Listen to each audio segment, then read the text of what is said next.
I'm Annie Herridge. I'm the writer and director of Red Hot Pokers. I'm Darren Matthews and I play JJ in Red Hot Pokers. I knew I was gay from a very early age. At school it was an open secret. The school bully knew.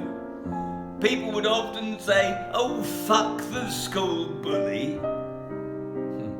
So I did, on numerous occasions.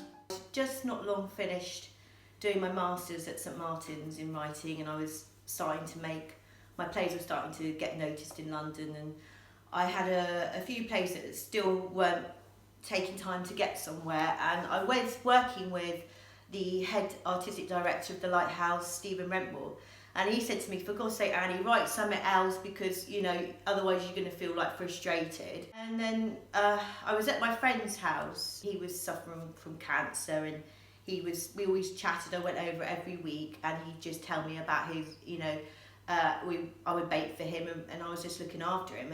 And he said to me, "Oh, Annie, I could tell you some stories about my life," because he was gay in the 60s when it was illegal, and he had to go cruising, and we used to, have a bit of a joke about it all, and I went, "Oh yeah," and his gentleman callers. So when he said that to me, I thought, "Oh God, I'd like to hear these stories." When Stephen Rentmore said, "We'll write something new," and then when Jason said, "I could tell you some stories," it suddenly had an epiphany. Well, I thought, why don't I record your life? Wouldn't it be fantastic to record your life, the history of being gay, from the 60s right up to modern contemporary gay society now? I feel like I'm trying to achieve a number of different things with the performance, honouring him, and honouring what he stood for. Also shining a bit of a light on the whole situation of being a gay man in that period. He makes reference to a News of the World headline, "Queer bashing."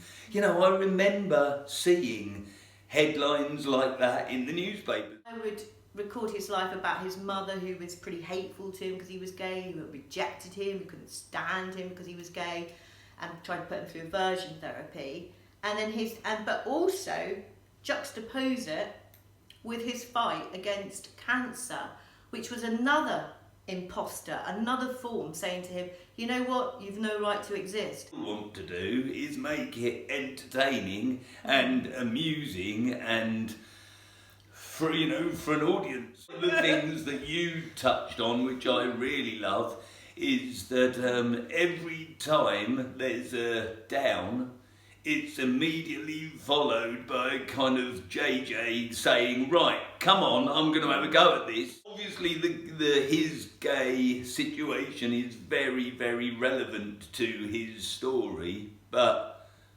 I think you can concentrate too hard on that, because there are elements like his relationship with his mother. The difficulty in his relationship came about because of him being gay and of her lack of tolerance towards that, but still on the other side of it, when I'm trying to inhabit the character, I'm trying to imagine how the hell that must feel. That line that his mother says about, "You've no right to exist," and it baffles me, like I can't even begin to tell you how, so to try and take that emotional journey, how must that feel for your mum to say that?